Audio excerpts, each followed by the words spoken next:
할렐루야. 오늘 거룩한 주일 나는 무엇을 위해 사는가라는 말씀의 제목을 통해서 함께 은혜를 나누기를 원합니다. 여러분들은 무엇을 위해 사십니까?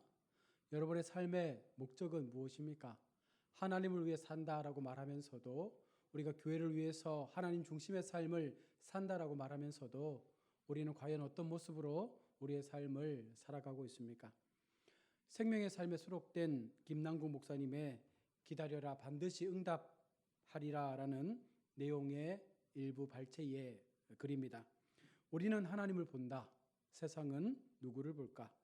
세상은 우리를 본다. 우리가 온전히 살면 기독교가 온전한 것이고, 우리가 타락하면 기독교가 타락하는 것이다. 직장과 가정에서 기독교는 바로 나다. 사람들은 우리가 바르게 살면 기독교가 괜찮다라고 말하지만, 우리가 잘못 살면 기독교가 틀렸다라고 말한다. 이 짧은 글 속에는 많은 의미를 담고 있습니다. 여러분, 우리가 성도로서 바르게 살면 기독교가 괜찮다라고 평가한다는 것이죠. 우리가 세상에서 좀 나은 삶으로, 좀 더 하나님의 말씀 앞에 거룩한 삶으로, 주님의 자녀다운 삶으로 그렇게 우리의 신앙을 비춰간다면 세상이 바라보는 나는 그래도 괜찮다라고 평가해 준다는 것이죠. 그러나 우리가 그러하지 못할 때 세상은 나를 향해서, 아니 우리 교회를 향해서 잘못 살고 있다라고 말을 한다는 것입니다. 오늘 세상이 바라보는 나의 모습은 어떠합니까? 세상은 우리를 틀렸다, 혹은 기독교가 올바른 길을 가지 못한다라고 말을 합니다. 그럼 오늘 여러분, 우리 교회와 오늘을 사는 성도의 그 신앙의 모습이 그리스도인다운 모습의 삶을 살지 않고 있다는 것을 우리 가운데 말씀하고 있는 것입니다. 한국 교회는요, 엄청난 성장을 이루었습니다. 요즘 계속해서 기독교 방송 뉴스에서 나오는 메시지가 무엇입니까? 50년 전 여의도 광장에서 있었던 빌리그레암 목사님의 그 부흥 집회를 기념하며 다시 한번 그 부흥의 시대로 돌아가기 위해서 이 대한민국 세 곳 도시에서 그때를 기억하는 집회를 준비하고 있다고 합니다. 그 당시에 300만이 넘는 인원들이 집회에 참석했고, 많은 갈망과 부흥에 대한 소망으로 그곳에서 하나님의 은혜를 경험했고, 말씀 앞에 놀라운 변화를 경험하는 그와 같은 시간들이 분명 우리의 역사 속에 있었습니다. 그런데 여러분, 그렇게 해서 교회가 성장되어지고 수많은 교회들이 아름다운 교회를 짓고 많은 성도가 모여서 정말 대형 교회부터 작은 교회에 이르기까지 엄청난 교회의 발전을 이루어왔습니다. 그런데 여러분 생각해 보십시오. 지금 교회가 가지고 있는 영향력과 과거에 가졌던 그 교회의 영향력이 너무나 다르다는 것입니다.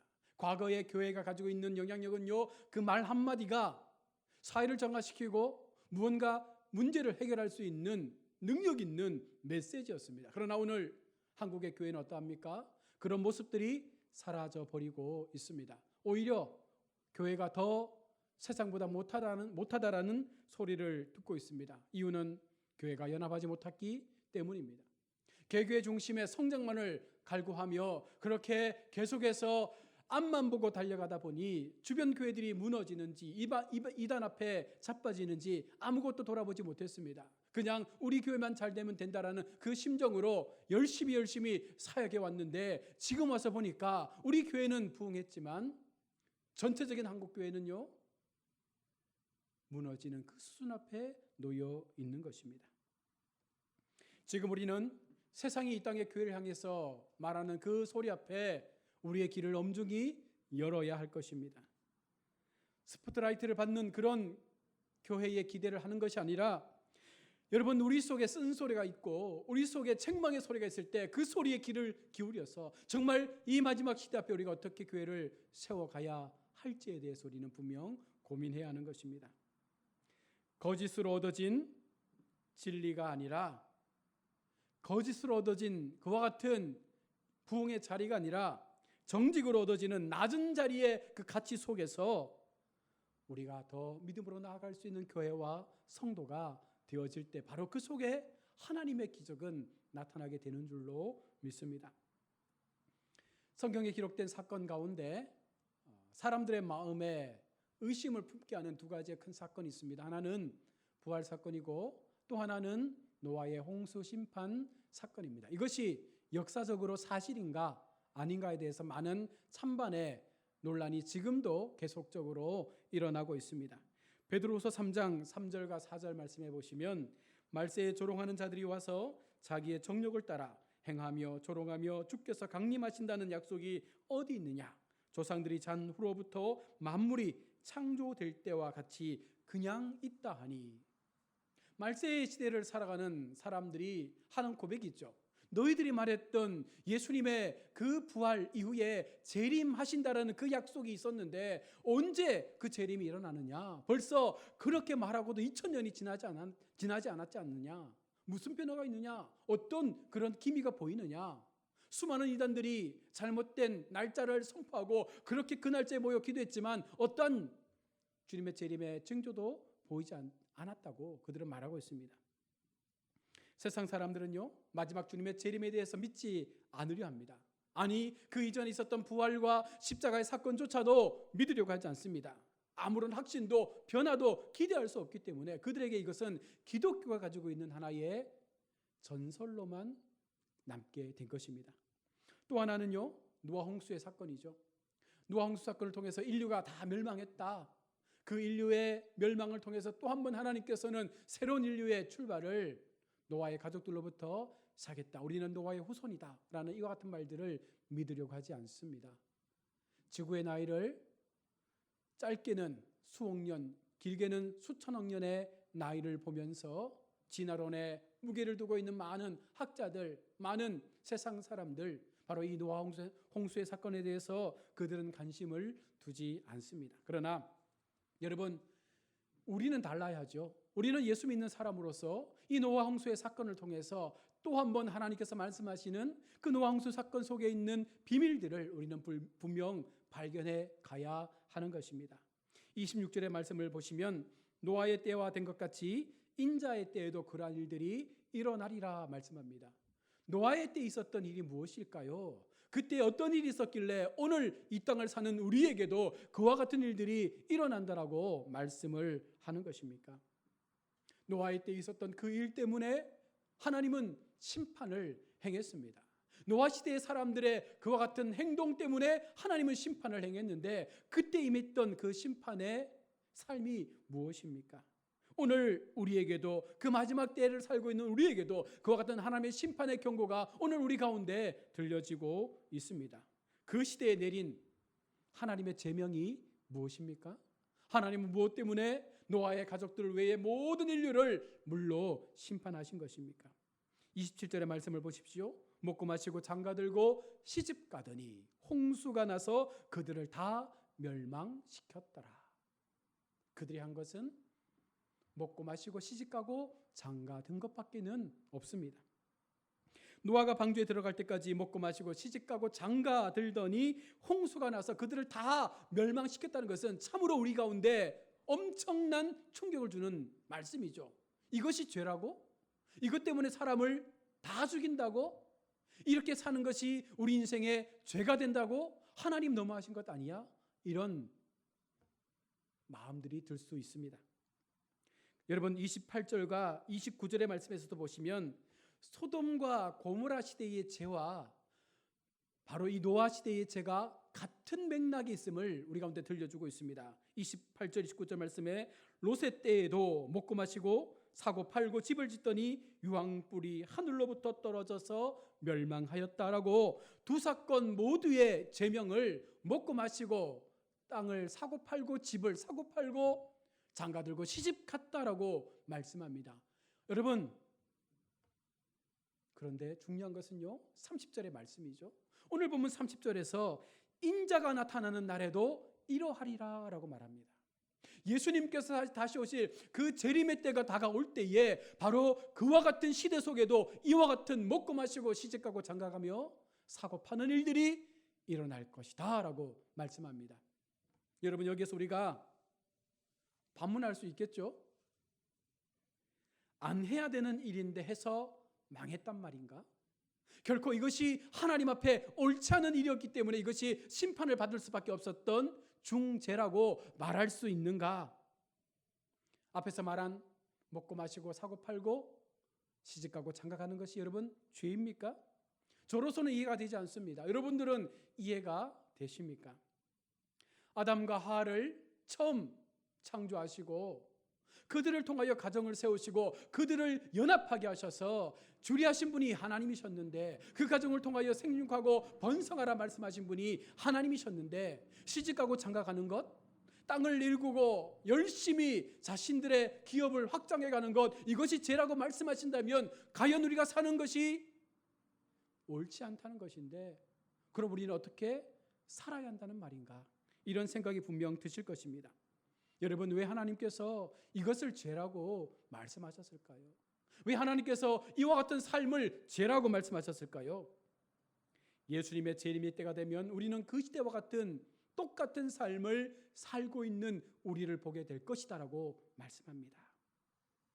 예수님께서 말씀하시는 이 사실, 먹고 마시고 사고 팔고 시집가고 장가가는 것, 여러분, 이것이 죄가 된다는 것이 아니라 모든 사람들이 이것에만 집중해서 살아갔다라는 것을 성경은 말씀하고 있는 것이죠. 영적 눈으로 볼 때 이것은 짐승들이 사는 것과 별반 다를 것이 없다는 것입니다. 우리를 사람으로 만드셨고 우리에게 영혼을 주셨는데, 영혼을 가진 우리가 짐승과 같은 삶을 살아가는 것이 하나님 보실 때 죄라고 말씀하고 있는 것이죠. 짐승들은 먹고 마시고 서로 교미해서 그렇게 종족을 번식하는 것이 그들의 삶의 모든 것입니다. 그런데 우리가 지금 그런 짐승들처럼 먹고 마시고 사고 팔고 장가들고 시집가는 일에 모든 에너지를 다 집중해서 그것 위에 아무것도 우리의 눈에 보이는 것이 없다는 것이죠. 창세기 6장에서 말씀하시는 그 시대의 심판의 제목이 무엇입니까? 그들이 육신이 됨이라. 그들이 육체가 되었다라고 말합니다. 다시 말해서 그들이 짐승과 같은 삶을 살아감으로 더 이상 그들 속에 인격이 사라지고, 그들 속에 하나님을 향한 영적 갈망이 사라지고, 그들 속에 사람의 됨됨이의 모습들을 잃어버린 채 그냥 짐승처럼 살고자 하는 그와 같은 마음들만이 그들을 다스리고 있었다는 것입니다. 우리가 짐승과 다른 것이 여러분 무엇입니까? 영혼이 있다는 것이죠. 그 영혼을 생각하고 분별할 줄 알아야 합니다. 옳고 그름을 판단해야 합니다. 영원하신 하나님에 대한 그 믿음을 가지고 우리의 삶의 목표를 가져야 합니다. 그럼에도 우리가 그런 삶을 살아내지 못한 것입니다. 우리는 지금 우리의 힘을 어디에 쓰고 있습니까? 교회를 나오면서도, 하나님 앞에 성도라 말하면서도, 하나님을 예비한다 말하면서도, 하나님이 주인이라 말하면서도, 과연 우리는 어디에 우리의 마음과 우리의 모든 것들을 쏟아내고 있습니까? 무엇을 위해 우리의 삶을 사용하고 있습니까? 오늘 이 본문의 말씀은요, 어떻게 보면 예수 믿는 우리에게만 적용되는 말씀입니다. 세상 사람들이 집을 사고 땅을 사고 그들이 부를 축적하고 어떻게 살든 우리의 관심의 대상이 될 수 없습니다.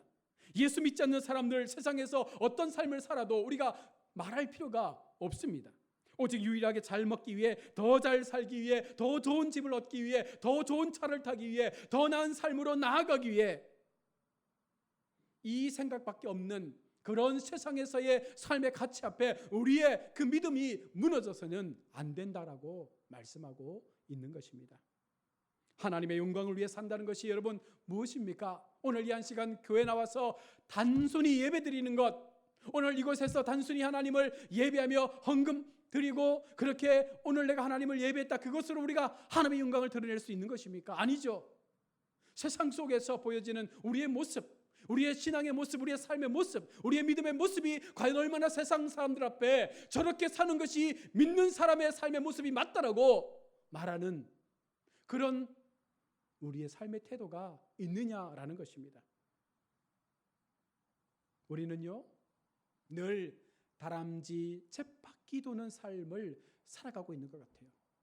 태어나 양육받고 공부하고 대학 가고 직장 구해서 좋은 배우자 만나 결혼하고 또 자녀 낳고 그 자녀가 똑같이 직장을 얻기 위해 공부하고 직장 가면 또 배우자를 얻기 위해서 준비하고 이와 같은 반복된 우리의 삶이 어떻게 보면 오늘 성경이 말하고 있는 소돔과 고모라, 롯의 시대처럼 짐승처럼 사는, 단순히 먹고 마시는 것에 우리의 모든 삶을 맡기며 그것이 전부인 것처럼 살아가는 우리의 모습을 우리 주님 뭐라고 말씀하시겠습니까? 너희가 왜 육체의 삶을 살고 있느냐? 왜 너희가 성도이면서도 육체의 삶에서 벗어나지 못하느냐? 그렇게 말하지 않겠습니까? 우리는요, 이 삶의 영역을 뛰어넘어야 하는 것입니다. 세상 사람들의 가치가 아니라 하나님의 가치를 통해서 우리는 이 삶에서부터 훨씬 더 뛰어넘는 영적 가치의 삶을 살아갈 수 있는 믿음의 마음을 가져야 하는 것입니다.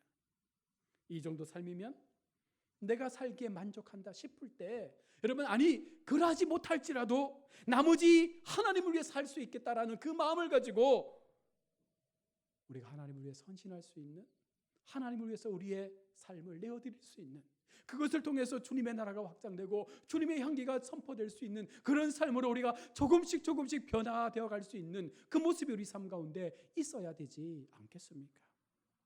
여러분은 왜 교회에 나오십니까? 받으려고 나오십니까? 드리려고 나오십니까? 하나님 앞에 받은 구원의 은혜, 하나님 앞에 받은 구원의 감격, 그 사랑, 그 은혜에 감사해서 첫사랑 신앙 앞에 얼마나 많이 울었는지 모릅니다. 시간이 지나고 우리의 마음이 곤고해지고 우리의 인생의 삶에서 과거보다 훨씬 더 나은 삶으로 나아갔음에도 불구하고 우리의 신앙은 좀처럼 성장하지 않습니다. 어쩌면 더 그 첫사랑의 신앙보다 더 뒤로 퇴보해서 하나님을 우리가 생각하지 않고 여전히 나 자신만을 위한 삶을 살기 위해서 그렇게 몸부림치는 우리의 자신을 보지 않습니까? 성도의 정체성을 분명히 해야 합니다. 성도로 살기로 마음먹었다면 이제 주님을 위하여 무엇을 할까? 나는 무엇을 위해 세움을 받았는가? 이 하나님의 거룩한 비전 앞에 우리의 인생의 가치가 조금씩 변화되어 가야 하는 것입니다. 우리는 세상과 같이 살아서는 안 됩니다.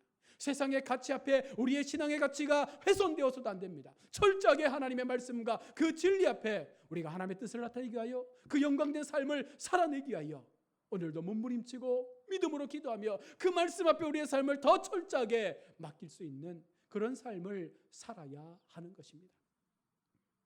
롯의 시대는 육체의 삶을 살았던 사람들이 너무나 많았습니다. 향락이 지배하고 쾌락이 지배하고 그들의 삶의 목적은 그저 먹고 마시며 오늘만 살자라는 그와 같은 모습을 통해서 하나님의 경고를 무시한 채 그들은 철저하게 인본주의의 삶을 살았던 것입니다. 하나님을 섬기는 우리에게 경건한 꿈이 있다면, 교회를 위해서 이렇게 내가 살아가리라는 나의 삶 가운데 주신 하나님의 비전과 그 목적이 우리 삶 가운데 여러분 있다면, 여러분 우리는 달리 살아야 합니다. 만약 그런 꿈 없이, 그런 비전 없이, 그런 마음가짐 없이 살아가는 것 자체가 하나님 앞에 죄라고 말씀하고 있는 것입니다. 단순히 구원받았기 때문에, 단순히 교회를 나오기 때문에, 주일에 한번 하나님을 향하여 예배하기 때문에 이것을 우리가 하나님의 자녀다, 나는 성도다, 나는 구원받았다라고 그렇게 고백하며 남은 6일의 모든 삶을 내 방식대로, 내 고집대로 살아간다면 이것은 하나님 앞에 심판받을 수밖에 없는 죄의 모습이 되는 것입니다. 종말의 시대가 다가오고 있습니다.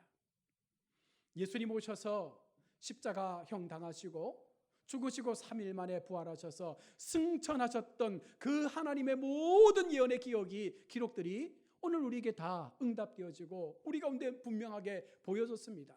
사람들은 말합니다. 2000년 전부터 말했던 예수님의 재림, 그렇게 말씀했던 예수님의 재림이 왜 일어나지 않느냐? 그때부터 지금까지 세월이 2000년이 지났는데 왜 아무런 변화가 있지 않느냐? 그러나 여러분 분명하게 기억하십시오.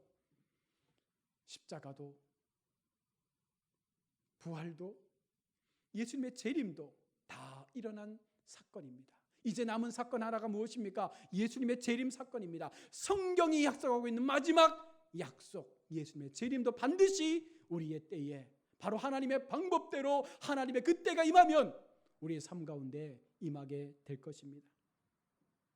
코로나19의 전염병 사태로 온 세상이 힘든 시간을 2년 넘도록 보냈습니다.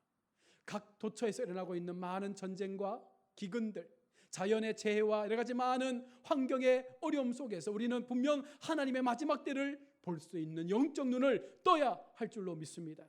여러분, 이와 같은 현상 속에서 또 한 번 우리가 이것을 무시한 채 우리의 믿음에 아무런 도전 없이 그렇게 하루하루의 삶을 살아가다 보면 결코 우리도 롯의 시대처럼, 노아의 시대처럼 그렇게 짐승의 육체를 가진 삶을 살다가 마지막 주님 재림하실 때 그 심판 앞에 모두가 멸망받을 그런 인생의 삶을 살 수밖에 없을 것입니다.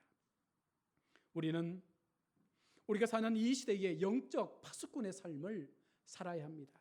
누가 돈을 더 많이 가졌느냐, 누가 더 호화롭게 사느냐, 누가 더 높은 지위에 있느냐, 누가 더 넓은 집을 사느냐, 이런 것이 우리의 관심이 아니라 어떻게 하면 하나님 기뻐하실까? 어떻게 하면 하나님 교회가 더 강건하게 세워질까? 어떻게 하면 주님의 향기가 드러날 수 있을까? 어떻게 하면 마지막 재림 때 더 많은 생명들을 하나님께로 인도할 수 있을까? 이 마음을 가지고 우리가 교회를 세우고 교회를 섬기고 이 공동체 안에 속한 많은 사람들이 같은 마음으로 하나님 앞에 세워져 갈 때에 분명 마지막 때를 준비할 수 있는 우리의 모습이 되어지는 줄로 믿습니다.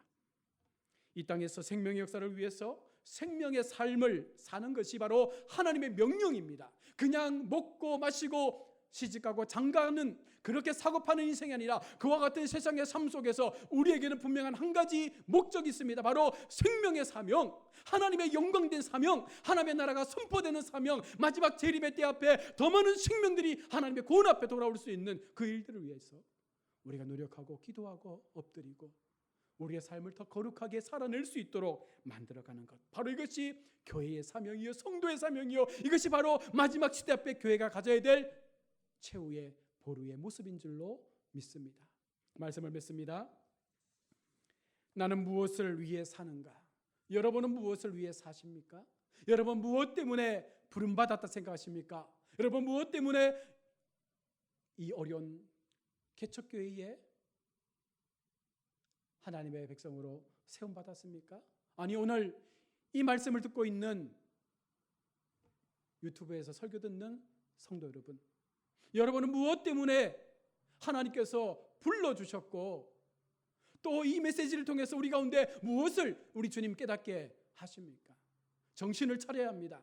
다시 한번 주님 앞에 도전하는 마음을 가지고 첫사랑의 신앙으로 우리의 신앙을 회복해서 정말 하나님이 기뻐하시는 거룩한 비전의 사람답게, 하나님의 자녀답게 우리의 인생의 삶을 살아갈 수 있을 때 이것이 분명한 목적을 가진 삶이요, 이것이 영혼 있는 하나님 백성의 성도의 모습인 줄로 믿습니다. 더 이상 육체의 삶에서 허덕이지 마시고 이제는 그곳에서 빠져나와 정말 영적인 사람으로, 하나님의 사람으로, 하나님의 백성답게 목적이 분명한 신앙적 가치관을 통해서 주님 나라 영광이한 삶을 살아가시는 우리 모두가 될 수 있기를 주님의 이름으로 축원합니다. 아멘.